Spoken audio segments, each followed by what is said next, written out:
Welcome back to the Capes and Tights podcast right here on capesandtights.com. I'm your host, Justin Soderberg. This week, we welcome the author of Hidden Pictures, The Impossible Fortress, and the recent released The Last One at the Wedding. Jason Rekulic is on the podcast to talk about his books and so much more. But before you go on there and listen to this podcast, make sure you follow us on Facebook, Instagram, Twitter, Blue Sky, all those things, Threads, all those things. Like, review, rate, subscribe, all that stuff over on Apple, Spotify, and all your major podcasting platforms, as well as follow us over at capesandtights.com, where there's all kinds of different content on there, including a review of The Last One at the Wedding. Enjoy this podcast with Jason Rekulic right here on Capes and Tights. Enjoy.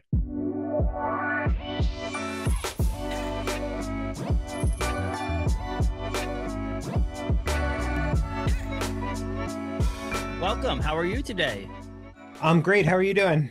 Good. I always love this like awkward thing where we've already talked for like 15 minutes and then I press record and we're always like, hey, how's it going? Nice to see you for the first time. But no, welcome to the podcast. I appreciate you taking time out to chat with us. But yeah, you're in the thick of it. We're recording this a little early, but your book, by the time this comes out, the book will be out on shelves. Okay. You must be excited finally to actually get to this day and it's another book coming out and people are excited to read it. You must be excited. Yeah, I'm excited. I mean, I'm also a little nervous because you just never know how people are going to respond to something. I mean, it's not the same book that it's my last book. It's a little different. It's not supernatural. Mm-hmm. My previous book had illustrations in it. This one doesn't. And but uh, but when I do peek at the internet, people are saying nice things about it, so I feel okay. Well, so I said to someone, I believe it was Nat Cassidy. We talked. I was like, I looked at the internet reviews, so you don't have to. And Nat was like, no, I do anyway. I still have this habit of like sitting down at night reading reviews or like quick snippets of people's reviews of my books, and I'm like, yeah, it's not a good place in the world, man. No, It's yeah, no, not. Don't do that. I definitely don't do it because it doesn't matter how many good ones there are. It's the bad ones that you remember. You don't remember Mm, any, and they also the bad ones tend to be like more specific and hurtful. Like the good ones are like, wow, I love this book. I flew through it. yes, Um, done. you And see the and so same yeah, thing over and over. yes. Um, We talked about this. I'm in a graphic novel book club at my local comic book shop, and we talk once a month. We read a book, we talk about it, so on and so forth. And it's so funny when the unanimous or close to unanimous decision of a positive review of the book, like if everybody's like, "Hey, yeah, we all liked it," the book club meeting lasts like 45 minutes. It's like right. almost it's like done. But when there's like most people didn't like it or there's like 50-50 split, it's like a 2 hour, 3 hour thing because it's like we could talk for hours about how bad something was. When Right. something's good, we're all like, yeah, cool, you liked it. Okay, cool. Let's move on to the next book. Right. No, exactly. So people's reviews can be tough, and I've talked to other authors too, and we still don't get why if someone posts a bad review of your book on the internet, why they tag you in it. Oh yeah. Yeah. Yeah, I don't know the motivation there either. I have to say though, it's funny.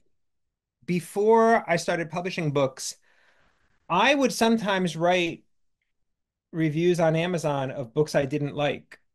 And I don't do that now because uh I don't know, after like having like worked with like how much work goes Yeah. into a book, like sometimes things don't work. Hmm. I mean, I have mixed feelings about it. Like bad reviews are a public service. The world needs more Yes. bad Yes. reviews. On the whole, reviews are too nice, and I think there should be more bad reviews from people who are qualified to write them. Yes. Um, But I but guess the biggest thing is, like I said, a lot of these bad reviews are like, I didn't like that this was based around a wedding or something along those lines. And it's like, well, then why did you read the book? Like yeah, I work in the beer industry as my regular job, and the number of reviews are like, oh, I don't like IPAs. This is a 1 star. And it's like, well, that's not how you review it though. Like, that's not how you read this book. If you don't like the subject, then you don't like the book to start. You don't even have to read the book. Like I could review your book and say if I don't like wedding based books, then why would I even say it's a good book? You know what I mean? Like right, right. those are the reviews I don't like. Yeah. Well, and there's a lot of those. I mean, you're talking about like that's already like a next level kind of reader. Like Yeah. I do appreciate readers who are like, well, this isn't for me, but I understand why some people would like it, Mhm. because most things are not. for me. Like historical romance is not for me, but Yeah. I understand why people Yeah. like it, and I Mhm. understand there's people who like excel at it, who do an amazing job. Yes, exactly. But that's I don't know if that's like the base level of readers, I No, feel like it's that's like one level up. Uh and so, well, like people people could also review your book, comparing the last one at the wedding to Hidden Pictures, and like there are different books, and so right. that's the other thing is like if I I'm a fan of your writing, and then you read the second book, I can understand that too of being like, well, I didn't like it as much as the first book because of or the book I read before this, because it's different, but like you're expecting the same thing, you're expecting every book to be this the same style, the same Right. having No, I mean, supernatural elements or whatever. But there's a real pressure in publishing, particularly when you work in like genre fiction, to write the same book over and over and over, you know? And one of the reasons why, you know, like my last book had a 25-year-old female protagonist, and I was like, okay, well, I just did one of those. I don't want to do that again. I was worried it would sound just like her if I just Mhm. went right to another book. So I said, let me go like in as as far from that as I feel comfortable going. So I ended up with this 52-year-old UPS driver, a male, a dad in Stroudsburg, totally, well, not a totally different voice. And in some ways the voices actually are similar, but he has like a more colorful voice because he's Yeah. like just an older guy with like a more colorful vocabulary. Um, But yeah, and it's and- different because I think some people were going into, as this is based around a wedding. It's called Last One at the Wedding, so obviously it's based around a wedding. Is that the protagonist isn't the bride in a sense? Like people expect it to be the bride, and oh it's the yeah, father yeah. of the bride. It's that's the actual thing, and that's why this one I think it sets apart from itself. I think I put that out there when I wrote something. I was like, this is I've read not tons, but a few over the past couple of years based around a wedding, and this one did set itself apart from those that because it's not based around the bride and the groom. Basically, there's a lot of separation to that, and I think that was made it unique and cool and different, and that's you could have done it with the 25-year-old bride. Like you could have Well, easily done that. yeah, I mean that's the really fun thing about switching the point of view is that you can revisit a lot of tropes that are familiar from these kinds of books, but because you're seeing them through a different perspective, Mhm, it like reinvigorates them, and it feels fresh. mhm. Um, so that's the benefit to choosing an unconventional narrator. Um, I mean, these books, these kinds of books get sold as psychological thrillers, but they used to be called, I think they used to be called anyway, like domestic suspense. That used to be the term that used to get used in publishing, meaning that, these are stories. Hidden Pictures was domestic suspense, technically, Mhm. because it's literally about a woman raising a child, and having a disagreement with the child's mother. And that's a domestic suspense novel. And in the category of domestic suspense, like dads are never narrating those books. Like it's just unheard of. Yeah, The dads are either duplicitous murderers and sociopaths who are gonna like terrorize the family, or like they're cheating on the wife or yeah. whatever, or they're just completely oblivious and ineffective. And so in a way, I don't know if this is going to register with anybody, but in a way, there's like a real novelty to having this guy tell the story, and it may also work to my detriment commercially. I mean, that's the real big question mark. Maybe I want to give readers the benefit of the doubt and say, well, it's not like I'm writing from the point of view of a Martian. You know what I Yes, mean? yes, It's not like he's a talking octopus. I mean, like yeah. this is it's just it's a UPS driver. We all have UPS drivers. And I think, you know, I look at movies like Father of the Bride. People love that movie. There's something about like that character that people can connect to it no matter what their age is, and like empathize with this guy.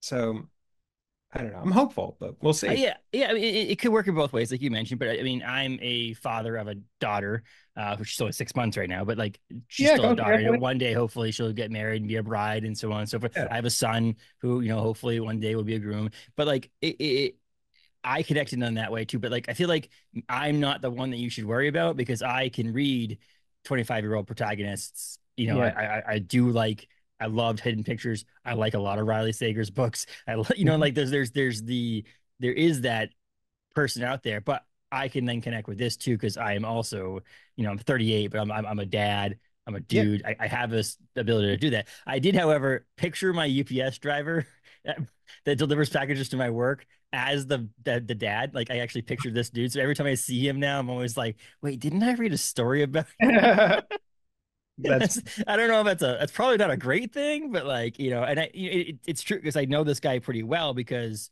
one of the best things you should ever do in a business, by the way, people, is befriend your UPS driver, amen. Yeah. because in business wise, I've needed packages that weren't going to arrive until 2 p.m. where he's met me on the side of the road at like 9 o'clock in the morning to pick up the package because I needed it in the morning and Yeah. things like that. And so hearing about his service record and all that stuff in this novel, it connected with me in a sense that I know personally and on a personal level my UPS driver. And so hearing these, stories about what goes on in a UPS driver's life, and the things they achieve and the lifetime careers that these people spend at these jobs like delivery drivers, it connected in a way that I don't know if everybody else will, but personally it did for me. Yeah, I mean, I hope it will. I mean, it sounds, I think in the abstract, maybe it sounds a little boring, but like once you understand like the nuances of that Yeah, job, they actually have all the attributes for like a fantastic hero for a novel because that job requires not just like, it's not just physical labor. There's a lot of like problem solving. You have to be a great driver. You have to have incredible people skills. There's a lot they do to like make that work happen. And they are tireless, I mean, and that does a lot in this book, like not right, specifically like delivering packages because you see that part in this book, but not. It's not like this book's not about him delivering packages. It's not like let's get that out of the way. But like his skills as a UPS driver technically do translate to what he's doing at this wedding, and so that's kind of like in a way that not the delivering packages part, but the way that his mind works in right. this, it translates in this, and that's probably one of the reasons why you wrote the character that way. But I believe that you mentioned all the things you just mentioned about a UPS driver translates into the character in this book. Mhm. Oh, great. Yeah, it worked well. It worked really well. I think, and you mentioned in that supernatural versus the supernatural, like this, Hidden Pictures has a supernatural part of it. Uh, Speaking of Hidden Pictures, it's kind of funny. So obviously, I have a TBR stack like everybody else who reads books. We have this stacks upon stacks of books that we Yeah. haven't gotten to yet, and so on and so forth. Well, Hidden Pictures last fall was on that stack, and or uh, virtually on that stack because I didn't own it at the time, but I put it on my Christmas wish list, and I went to a family Christmas party, and someone had purchased it for me, which Mhm. makes me think I always put to the top of that TBR list a book that's been purchased for me because I Mhm. feel bad if I don't read it for 3 years.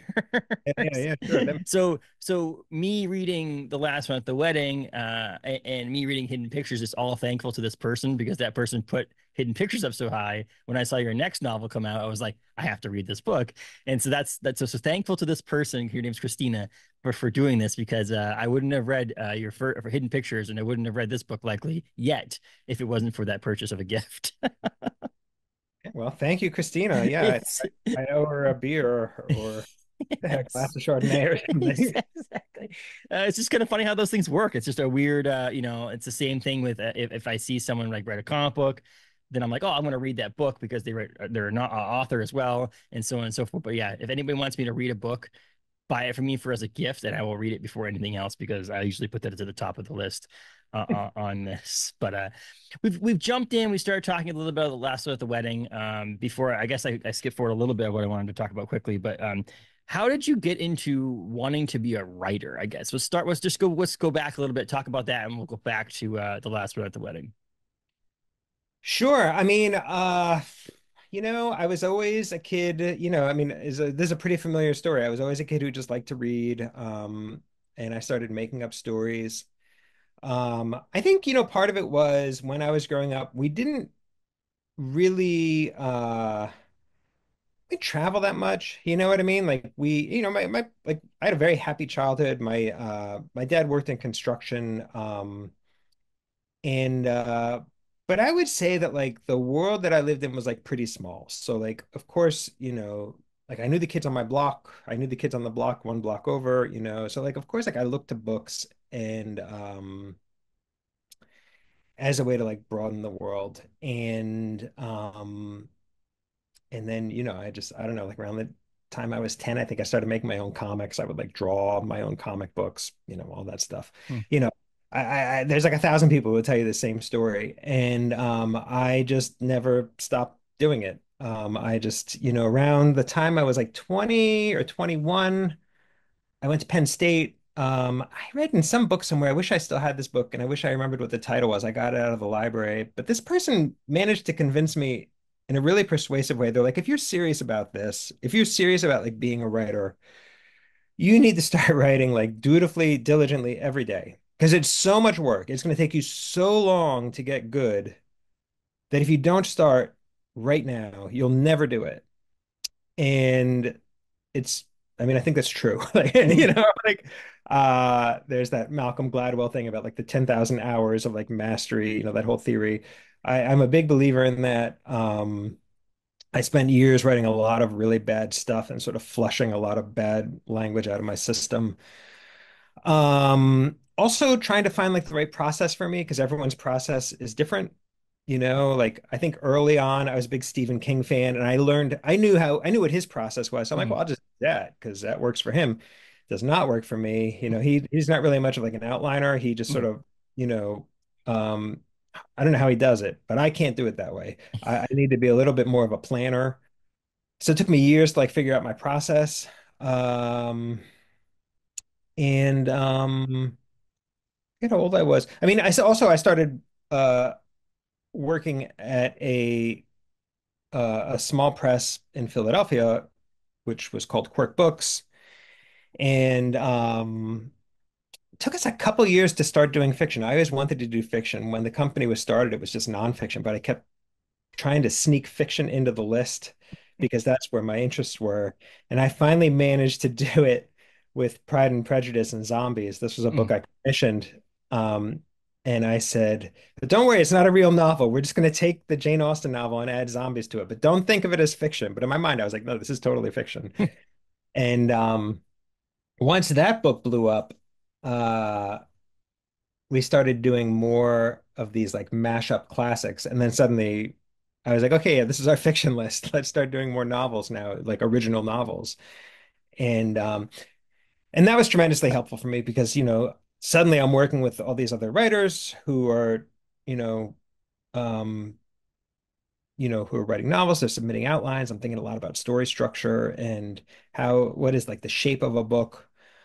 Um, and um, and I think that really accelerated things for me because you learn so much from watching things, looking at things that don't work, like reading things that don't work. Um, and you also learn a ton by looking at the marketplace and looking at what are people buying, what is there an audience for? It is so much easier right now to make a career as and this is just one of as a fantasy writer Hmm. than a Western writer, right? I mean, if you want to write Westerns, Hmm. you know, man, good luck, because the audience and like the retail marketplace is so much smaller than say romance. Hmm. Like romance sells everywhere. You can sell Westerns in certain parts of the country, you'll sell them. But romance is everywhere. So you're Hmm. just gonna have to use your time in like certain categories. So my Quirk taught me all that too. Hmm. And now you're here where you are now. Yeah, you have multiple books out there. In the, it's funny I say westerns. I also feel like Western fans or readers also would just be okay with reading the same Western over and over and over again. Like my wife's grandfather like just has a stack of Western books. He has like 10 books. He just like reads Yeah. all 10 and then just starts reading them again over again. And Yeah. it may be because he's like 80 years old. He forgot what happened. But I don't. But I think it's also just one of those things they don't really care about the new Western. It's all about whatever happened, 30, 40 years ago. Yeah, I mean, I think some readers are like that. I mean, there's some people still writing them. I have a friend who Yes. writes, and he's really good, and he's doing some cool, innovative stuff. Um, and there are a couple like amazing ones. Like Lonesome Dove is one of my all-time favorite books. I think it's just incredible. I think I've read it 3 times, even though it's enormous. Um, So, but then, maybe your Louis L'Amours are maybe a little more formulaic. Yes. Um, but or at least they seem that way to me now. Maybe back in the day, in their heyday, it didn't feel that way. But Yeah. Yeah. I mean, so you have this now. You want to write. You writing. You're doing it. You're doing it well, in my opinion. Here. But what is the thriller draw? Like, what to you is the idea that there's a suspense thriller style? I this one borderlines a little bit on horror in my opinion. Same with Hidden Pictures. Like, it has that. Like I yeah. said, it's not horror. I wouldn't put it in the horror genre, but it has that like fringe horror. Those fans of horror will probably like these two books, in my opinion. What drew you to that? Is it just something that you're good at writing? Is that what you figured out? You're like, oh, I could do this thriller suspense thing. It's just something I've always liked. It's what I've always Yeah. enjoyed. I mean, my favorite director is probably Alfred Hitchcock, and he like considered himself a director of suspense. That's the word he would use. And the best analog in like publishing is thriller. I don't think of myself as a horror writer, and I don't think horror writers Yeah. like my books very much. Um, and I just don't know if I have like there's like a like horror books they can be pretty tough. Like Mhm. and I think that's what like the fans want. And I think you have to have a not a meanness, but like there needs to be like an edge to you or like an anger or something that maybe I used to have, but I don't have anymore. You know? Like I just don't know if I have it in me anymore to like Yeah. really for my characters and like revel in the fact that like, oh my God, this acid is melting his hand. Yeah. You know? Yeah. Um, I just can't do that. But I love spooky things. I Yeah. love like threat of menace, I just can't get enough of. And I can do that like I can like read and watch that kind of stuff all day long. Mhm. Mhm. Um, so It's funny because I'm a fan of horror, but I think over the past 2 years or so, or year and a half, 18 months, I've been like trying to convince myself that my favorite genre is not thriller mystery, like Mhm. the suspense and thriller side of things. But like every time I read one, I'm always like, God damn it, that was good. And the horror book, I'm like, that's good. But like it's so funny how like I'm trying not like for some reason I was like fighting that my Yeah. favorite genre is this thing. And then I get to these kind of books like the last one at the wedding, and I'm always like, oh my God, that was amazing. I want more like that. And I'm like, well, it's because I keep on forcing myself into the horror side. I should just pick the books up that I like to read. And I'm saying I do like horror, but it's like every time I finish one of these books, even if it's mediocre, I'm always like, oh, this is good. Yeah. I don't know. It's interesting. It's a weird thing. 'Cause even, Stephen King, Yeah. who, again, I said earlier, like I grew up reading Cujo, Christine, Carrie. I'm like a total Gen Xer. He doesn't write that much of it anymore. Mhm. His books, he's much more, he's writing police procedurals and things like that. I mean, Holly was pretty horrific, and that was really good. But but then, but a lot of his books are more like kind of crime. Mhm. So but I mean, obviously, there's plenty of people. I mean, you talk to Clay Yeah. Chapman, he's still writing horror. Grady Yeah. Hendrick, um, there's people doing really cool, fun stuff. I just don't know that. Well, Uh, well, today's episode on our actual podcast that dropped the day we're recording this is with CJ Lead, and CJ has like this American Rapture is a horror upon horror. Horror. There's some horrific things that happen in that book, and so does Mayfly. And so yes, but and I loved it. I'm a fan of that, but I feel like in a general sense of the world of books, I probably would gravitate towards more books like The Last One at the Wedding or, um, you know, uh, that style of book where it's like the suspense is there. You're maybe still feel uncomfortable with what's going on. The mystery is there. You want to figure out what happens in that sense. I'm reading a book called Dead Money right now it's about a tech business that has a murder. And so like it's not a horror book at all, but it's just like I'm riveted to it. I want to read it. Whereas the horror books, I'm like, okay, I'll get to it. It's kind of funny how I love horror and I love horror comics and I love horror movies, but I think yeah, I'm more into this thriller, suspense, mystery side of things more than I am on the horror stuff when I go to read a book. And there's still authors like Stephen Graham Jones, like anything he does in the horror side of things too, I'm on board with it. That's just there's Yeah, no yeah. question about it. Stephen King writes a book, oh, it's horror. I'm gonna read a horror book. I don't read Well, I'm anything the that same Stephen way. I King mean, puts out. Obviously. I still read a lot of it, but I just don't. I was speaking really more Yes. just as the fact that like I read it, but I don't think I write it. And but I admire the people who can do it that can do it well. And you just listed a Yes. bunch of good Yes. examples. uh the one thing that one of the things I loved about the last one at the wedding that I think people in this area of the world will love is it's based in New England. And so Okay. like there's that part of things, like that's a Stephen King thing for us. I mean, Stephen King literally lives like 3 minutes from, or I say lives, even in hand quotations for anybody who can't see that. It's his house where he wrote a lot of those books is about 3 minutes from me. and Okay. uh and so like anything that's based in New England is always gonna draw me in to things. When I read a book and all of a sudden I know where they say a New England town, I'm always like, holy crap, yeah, someone knows we're here. No, and so this having a book in New England is gonna draw you in that sense, because I've lived in Massachusetts, I've lived in New Hampshire, I've lived in Maine. And so like being in this area is always positive to me. Uh-huh. Let's see. I mean,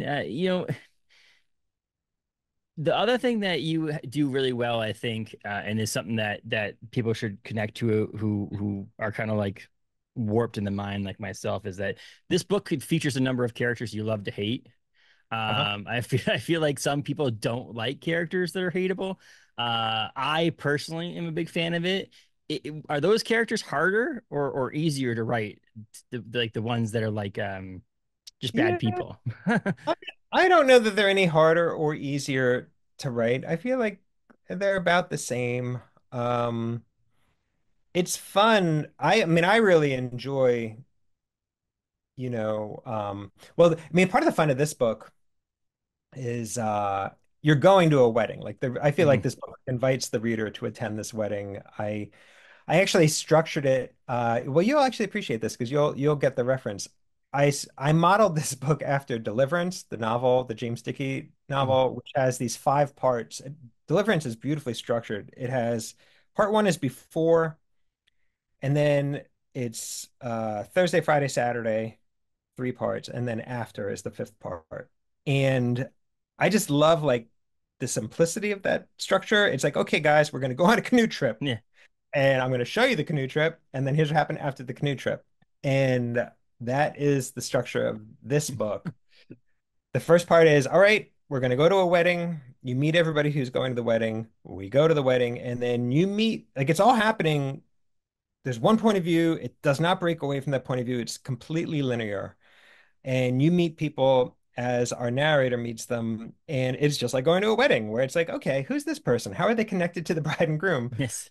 And you form first impressions that as the weekend goes on or as the night goes on, you know, maybe it's not quite right at first glance, like maybe after an hour of talking to this person, you're like, oh, I realized what I was getting myself into. Yeah. Um, and as my narrator finds out, some of these people are not as nice as they first appear. And all that is really fun. And that was like all part of the design of it. I don't Yeah. know. Uh, Should I say what the book is about, or No, did I you? mean, I like people. Yeah, yeah. I was gonna say it off the top, at the top. But if you want, what's your like elevator pitch on this? Well, my elevator pitch is a little long, but I mean, Go ahead. Yeah, whatever you want to say about it.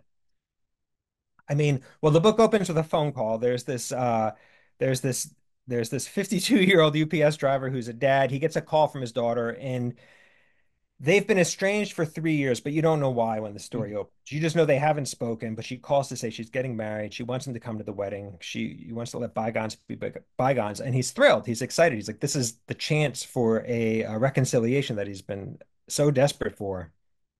And and so he's getting ready to go up to New Hampshire for this wedding, which is being held at his in-laws' summer estate on a lake. And he learns just before he departs for the wedding that his future son-in-law's previous girlfriend vanished under mysterious circumstances, and he finds this very alarming.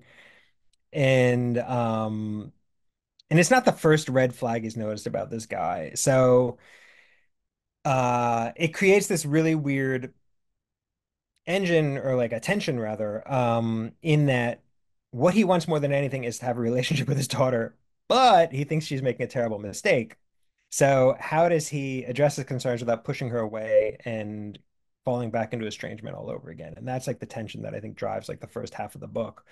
Um, and what he finds, like the truth of the whole situation, I think will surprise most people. Yes, it did me. uh, so Yeah, it's a wedding book, and I think that New England aspect of it. I honestly think that I don't know if who the artist or the I say the artist, the photographer, the designer of your cover of your book oh yeah. is, but that's a phenomenal thing because I do think that first of all, it's a gorgeous design in the first place. It's gonna draw. I think it is gonna judge a book by its cover. It's gonna draw people in to at least pick the book up, see what the book's about, and so on and so forth at your local bookstores or chains or whatever. But I do think that that picture helped me form a idea of where they are in the book. Whereas sometimes it's just plain old either trying to sell you or plain old just it's beautiful looking cover. Whereas this cover actually does it in multifaceted because it is beautiful and draws you in. The logo design is great and all that stuff.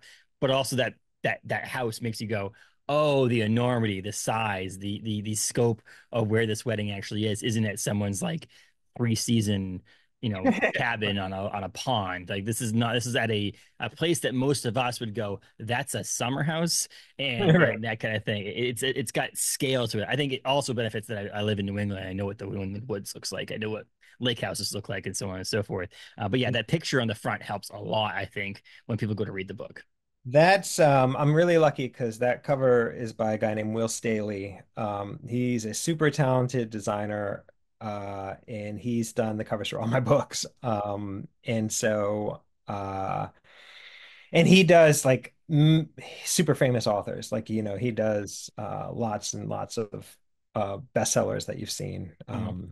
So I'm really lucky to have him uh, doing my books, and he's amazing. Yeah. I think that cover was put together with a lot of Photoshop. I don't think Yes, that's yes, actually. yes. It's not. There's many photos in that cover, but it's seamless. You don't even know. Yeah. Uh, so he's a It, wizard. but it gives you an idea. Like it gives you the magnitude of what this father is going to this wedding for this daughter that he doesn't know the family. Yeah, it's not like when I married my wife, like my parents had met my, there's a Yeah. lot more different things that go on. You get to meet the people, you get to see the people's houses maybe before the wedding, but this is like the first time he's meeting them and just walking in and going to this massive building immediately changes your mental state on who your daughter is marrying, no matter what else is going on. It immediately goes, oh, this is the kind of thing we're going into. And I think, I mean, and again, I don't want to spoil it for people because this book is either it just came out and I want people to actually read the book. But there's a lot of more levels that go to this story than just what we're explaining here, and it's well worth it. I think anybody who's a fan of mysteries or thrillers or suspenseful things is going to love this. I do think this is different than Hidden Pictures, but the fan of Hidden Pictures should appreciate this book, in my opinion. Do you agree on that one? Do you think that Oh, there's enough absolutely. I mean, crossover? they're both contemporary spins on like gothic horror novels, in my opinion. I mean, Hidden Pictures is like a spin on Turn of the Screw, and I think this book, there's a lot of weird parallels to Rebecca. I don't know if you know the Daphne du Maurier novel, but like, the narrator in Rebecca is also just completely overwhelmed by the opulence of Manderley, and she's way out of her element. She's like, I don't belong here. I don't belong with these people. The housekeeper's like rude and cryptic to her, and so that's just like that's totally like in the Gothic tradition Yeah. of like, you're out of your element. None of the rules make sense to you here. So you can't trust what you're seeing. Maybe this is wrong. Maybe this is weird, or maybe they're just rich and Mhm. like people do things a little differently, you know? But So there's this thought. I don't know why in my head. One of the things, the reason why I like this was it felt like it was a little bit different than what I was expecting. Is that you see this massive thing, you see this big house, you see this wealthy family that you're married into, and I feel like a lot of creators and writers out there tend to go towards the person who is marrying into this family is going to hopefully, oh, I am so lucky now. I'm marrying my daughter's marrying into wealth, in Yeah. the that side of things, whereas the protagonist in this book is more just like, happy with his retirement he's going to get from UPS and driving that many years to UPS, that he's not being excited. He's excited for his daughter, but he's not excited because she's marrying wealth. And I think that is tends to be the easy way towards this. And this is where he's starting to question, the wealth, or questioning things that are going on, which is fantastic in my opinion. Yeah, I mean, if he was drawn to the money, Yeah, he wouldn't be as appealing of a character. yeah, What he wants is to have a relationship with his daughter and her new husband, and he wants to be part of the family. Um, and that's like paramount to him. Um, and the money is like incidental, yeah, uh, which I think would be true for someone in his situation. I mean, he's a yeah. Teamster. He has a Mhm. pension. He's going to have a very comfortable retirement. Those guys, if you can get retirement in that job, you're going to be okay, and you're going to have a lot of options when you come out of there. Yeah. And he just wants to have his daughter in his life. So, And again, I thought I wasn't going to say this to people when I actually became a dad, but being a father of some kids, a daughter, sons, whatever it may be, does change some things in your body that I didn't expect to have happened, and just so. you wait, stick around. Your daughter's 6 months old. You got Well, I have a 3-year-old too, so but still, yeah, I know what you mean. It's no yeah, different with 3-year-old and a 6-month-old in that sense. But yes, there's this sense of there's another person. I've always felt connected to a partner that I'm with, yeah. and so in that sense, my wife is like, I feel like she can take care of herself. Let's be honest, but I feel like I have to take care of her. I mean, I have someone I owe something to, Yeah. and but kids is just a whole other level in that sense too. So yeah, protectiveness of a father, even an estranged father, I could understand being there. And there's that here. There's mystery. There's thriller. There's suspense. There's murder. There's all kinds of stuff that you expect to see in this kind of a book. And yeah, I think it's phenomenal. I think it's a great follow up to Hidden Pictures. Hidden Pictures was phenomenal as well, in my opinion. It was extremely well. Again, you mentioned earlier, beautiful cover. A cover that will also draw you in, a cover that makes you go, "What the hell is going on?" And the same thing with the last one at the wedding, that comes out. So it's as this comes, it's hitting shelves, people are getting it, and so on and so forth. Yeah. Um, you have a tour. You're on tour technically. In a technically, you are on tour in um, This what, beginning of October? Yeah, October. This is coming out on October 8th. 9th, Was that 8th. No, October 8th? 8th. Yes, 8th. And I have events like all through October and Mm. actually into early November. So I'm not always on the road, but I have a lot of, go here for 2 nights. It's Come go here for 2 nights, come home. yes. Stuff Uh, like that. were you able to do that with Hidden Pictures, or when did Hidden Pictures come out? No, Hidden Pictures came out. It's funny. Hidden Pictures had a smaller launch, partly because, I just didn't really have a track record Yeah, at that point. And now that, on the success of that book, they're yeah, just putting more resources and energy into this campaign. But also because when Hidden Pictures came out, we were still kind of coming out of COVID. yeah, And so, stores were just getting back to doing events. And, I think publishers were still just trying to figure out, like, okay, now can we send authors back? And will people leave their houses to go? Um, and now it turns out that I think people are going to come. Like I'm yes, seeing the numbers for like the events I'm doing, and I know certainly the Philly one where I live, there's like yes. 125 people registered for it. So I'm like, okay, that'll be a good one. Um, That's awesome. I love it because I think that these author events, these things that people happen, you get to hear stories. I mean, we're talking here, and some of that same stuff you'll say at this thing. I mean, some of the you have a, not I say a canned response to things, but you have a normal response to some questions and statements right. and conversation. But you do learn new things. You learn new things. People ask new questions, things like that. Are you doing them all by yourself? Or are you having some conversations with some other people too while you're doing these events? Yeah, no, I think a lot of them will be conversations. But I don't, like that's the thing. Like the nature of it is like, yeah, I'm going to like Kenosha, Wisconsin, but I don't know anyone who's there. So, it'll probably be with like, Some of the more local, yeah, a librarian or a bookseller. yeah, and those can be great because those people read like crazy, so they can actually ask really smart questions, and they've also seen like 1,000 of these events, so they know what an audience will actually want to hear. Um, but my editor from Flatiron is coming to the Philly event, so that should be a really fun one. And I think that'll be good for the audience because it's just a different perspective Hmm. having. Absolutely.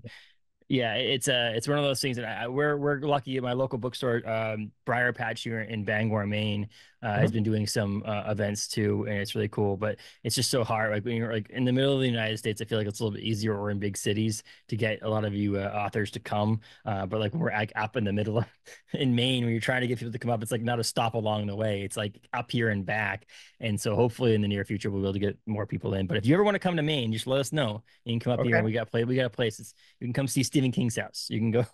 I'm sure it's amazing. I actually have a friend who owns a cafe not too far from where you are.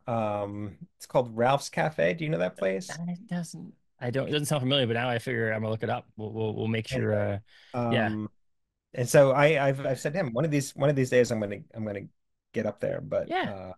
I prefer to go when someone's paying for it, so I Yes. don't have to Yes. pay for the hotels and the rental cars and all the other stuff. Yeah, Uh, exactly. We understand that completely, and that's usually what happens. We've had people up here. I did beers with Daniel Kraus for my brewery, and huh? so Daniel came up, and that stuff was obviously the brewery and the local bookstore helped pay to get him here. She was like, "Of course I'll come up. It doesn't bother me if I have a place to stay and you paid to get here. Of course I'll come up and say that." But yeah, for you to come up here and sell a few books and spend $1,000 to come up here, it doesn't make much That's budgeting the sense. calculus that's hard to figure out. It's just like people are like come to Las Vegas, and I'm like, okay, but like, yeah, you're gonna sell. Best case scenario, you sell 100 books. That still doesn't cover the cost that you spent to stay in Vegas for a night. But I mean, you're doing some virtual events and things like that too. I mean, and just getting to some places, and people will drive. If you're a fan of yours, Mhm. I'm going to Massachusetts, which is a 3 hour drive for me, a 3.5 hour drive to go to an event because there's going to be a number of authors there that I want to see. People will drive, and that's the thing. So like, if you live within the 3 hour span of Philadelphia, I think people are going to take the trip to come see you because this is an opportunity. And most of the time, you only tour or talk about these things when the book's out. So it's not like next July you're going to be out there doing a bunch of bookstore tours from all over the country. It's like you're trying to promote this release right now. So people I think people will come out and see you. I think you'll be fine. We'll see. And hopefully people buy the book. I think it's out on shelves as of this podcast dropping. It's out there. Buy it at your local bookstore. But if you can't, my biggest pitch is always just buy it. It still helps the author. It still tells your publisher you're worth it if you buy it. Doesn't matter what place you buy it at. That if it's a big box store, an internet website, or whatever, it still helps. Try local first, but if you can't or you don't want to, still buy it. It's a confusion I think people have out there. Oh, I can't get to my local bookstore. Well, I still think that Jason would love it if you bought it on Amazon if you needed to buy it somewhere. But Listen, I'm happy anytime people are buying books. I'm happy. yes, exactly. It's It's good. like I said, I like the idea of helping local businesses out, but in the same sense, like just purchase it. And if you liked it, The it does help library. also. Listen, Oh, that's I'm thrilled library. people That's the other thing. Yep. go to the library. Get the ebook out of the library. It's free. You can get the audiobook out of the library. You don't have to leave your house. No, Um, I will say I haven't listened to it yet. I'm a big audiobook fan too, but I've heard a lot of positive review of your audiobook for this book he's on incredible. The guy yes. they got, I think he's done a lot of like, military thrillers Yeah. and like science fiction because he's got like this sort of guy voice, and he's Yeah. like, oh my gosh, I get to read this. Like this is a character with emotion.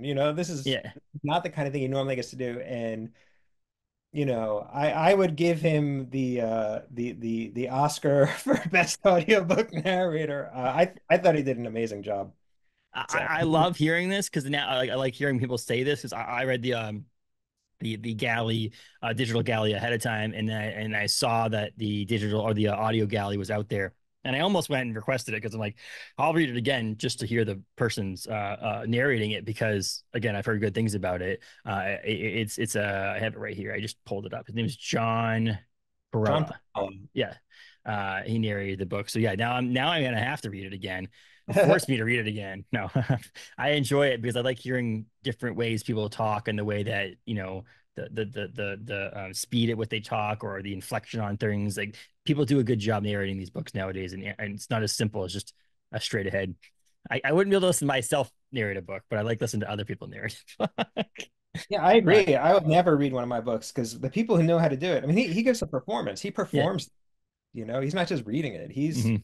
He really adds a lot to it. Pretty incredible. It's great. So the last one at the wedding is available at bookstores everywhere. It's a wonderful a book by Jason here that sets itself apart from a lot of the other books that I've read recently, and I'm really appreciative of you taking time out to come talk about the book on here. And hopefully, people will go out there and buy it because just one person grabbing it because we talked, it makes me happy because I want someone else to read something and like something that I liked. Forget you. I don't care if people buy it because of you. I just want people to buy it because I liked it. Listen, it's my pleasure. Thanks for having me. Thanks a lot, Jason. All right, see ya.